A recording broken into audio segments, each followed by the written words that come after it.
As a gun owner in the United States, I bet you'd have never thought you would get an early Christmas present from the Obama administration. Or maybe you'd call it a Thanksgiving Day miracle. Regardless, this Thanksgiving, gun owners definitely have something to be thankful for.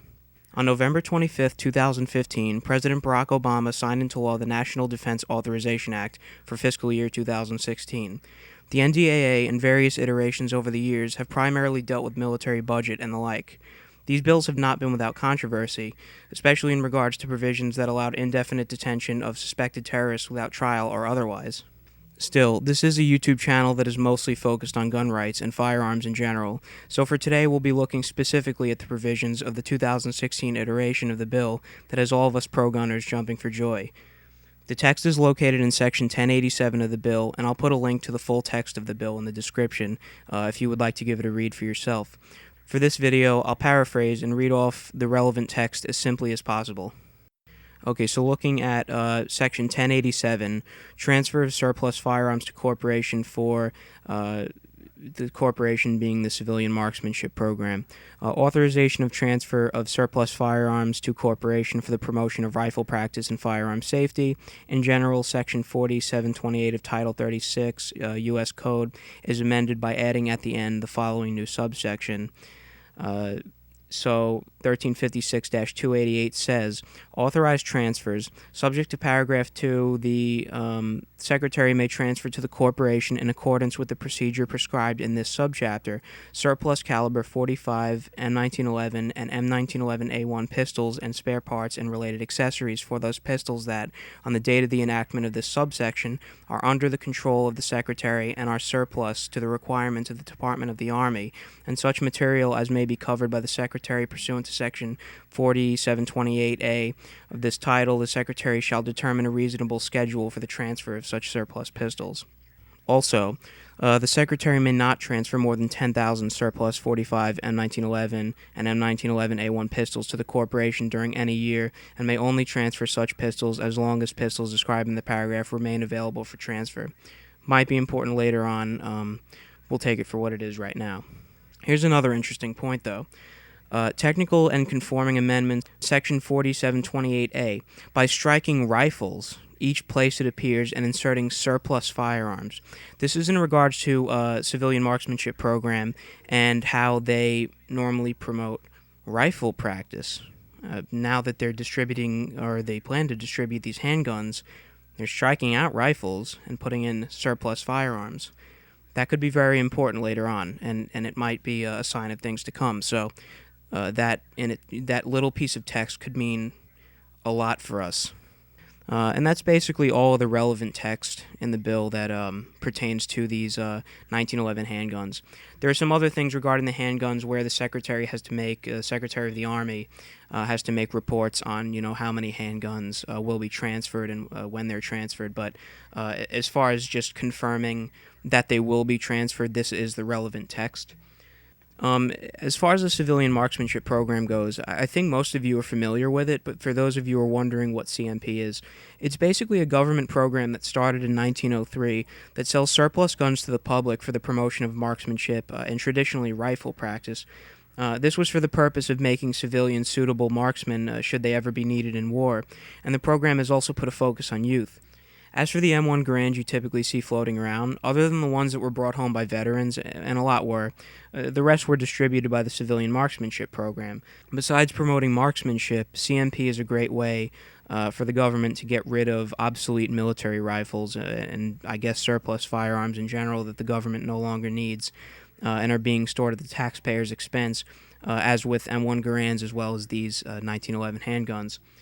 So as said earlier, the CMP is traditionally concerned with rifle practice, so this idea of distributing surplus 1911 handguns is definitely a new concept. Even weirder is the fact that President Obama readily signed this bill without issue, given his massive anti-gun crusade and his obsession with gun violence. Funny, because most murders in the U.S. are committed with handguns, and 1911s being handguns, but maybe he chose the lesser of two evils, since the provisions dealing with the Civilian Marksmanship Program are only a small portion of the bill. Other parts of the bill made some significant changes to military budget and pay, and it should, considering the bill is almost 600 pages long, but you guys can see that for yourself. As for those other sections, feel free to check out the bill. The link to the PDF is in the description, but you'll be there a while. There are a few catches here that I don't really see anyone talking about, so I figured it's a good idea to mention them. First off, I keep hearing the number 100,000 in regards to the number of 1911s that'll become available. I did some research, and it seems that the 100,000 1911s being cited are being held in surplus specifically by the U.S. Army, which, as mentioned by the bill, is where these handguns are coming from. So if the Army alone is storing 100,000 1911s, are the other branches also potentially holding maybe hundreds of thousands of these handguns? Likely, yes, but we can't speculate too much. Only hope that whatever other 1911s are in storage will become available to the public. Also, it's important to make the point that nowhere in the bill are these 100,000 handguns mentioned. It says that such handguns are in surplus, but assuming 100,000 are being stored, in no area of this bill are the terms 10 years or 100,000 handguns mentioned. It's true that there can be no more than 10,000 in a year, but that doesn't mean it will run for 10 years or even that there will be 100,000 distributed. That's merely speculation if you take a good look at the text.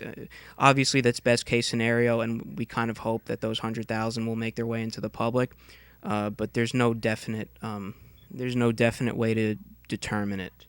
Next, as shown in the text, there will be a limit of 10,000 1911s per year to be given to the CMP. This announcement is going to create a lot of demand for these guns before they've even begun public distribution. Most, if not all, military 1911s on the public market were taken home by veterans after their service.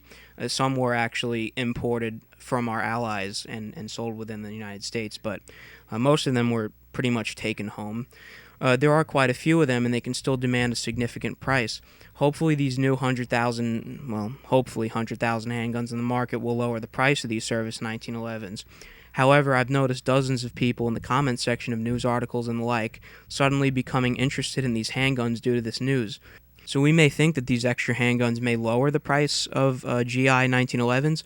This announcement may create extra demand and have the totally opposite effect. It'll definitely be interesting to see if that happens. Maybe that's all the more reason to grab one when you get the chance. CMP hasn't announced pricing yet, but given the price of Garands, different condition grades, etc., you'll likely be able to get a lower grade working 1911 for a very reasonable price. Of course, this is also speculation. If anything, check the CMP website periodically for updates on this. Also, as pointed out by a number of people whose comments I've read over the past couple of days, the process of transferring these 1911s won't take overnight.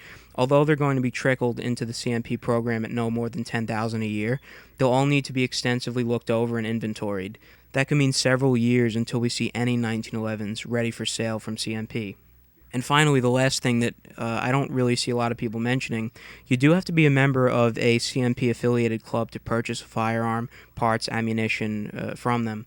The link for the requirements will be in the description. They do have about 2,000 affiliates throughout the United States.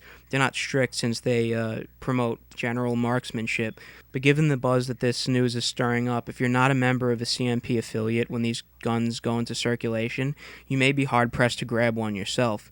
So you may want to be prepared. Also, as far as I know, when you're a member of a CMP affiliate, you can actually get a Garand shipped straight to your door, except in California, New York, Connecticut, and possibly a few other states.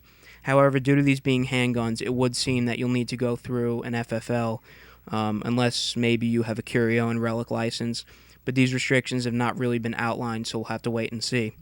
For those of you who don't understand how big this news really is, think of it this way. The CMP has never sold handguns to the public before, and somehow, some way, the President of the United States, President Obama no less, has actually signed a bill that will distribute handguns for the sake of marksmanship, and in such a way that these guns may no longer be viewed as weapons of criminals, but rather a class of firearms that do have a place in the average American household for the sake of defending life, liberty, and the pursuit of happiness.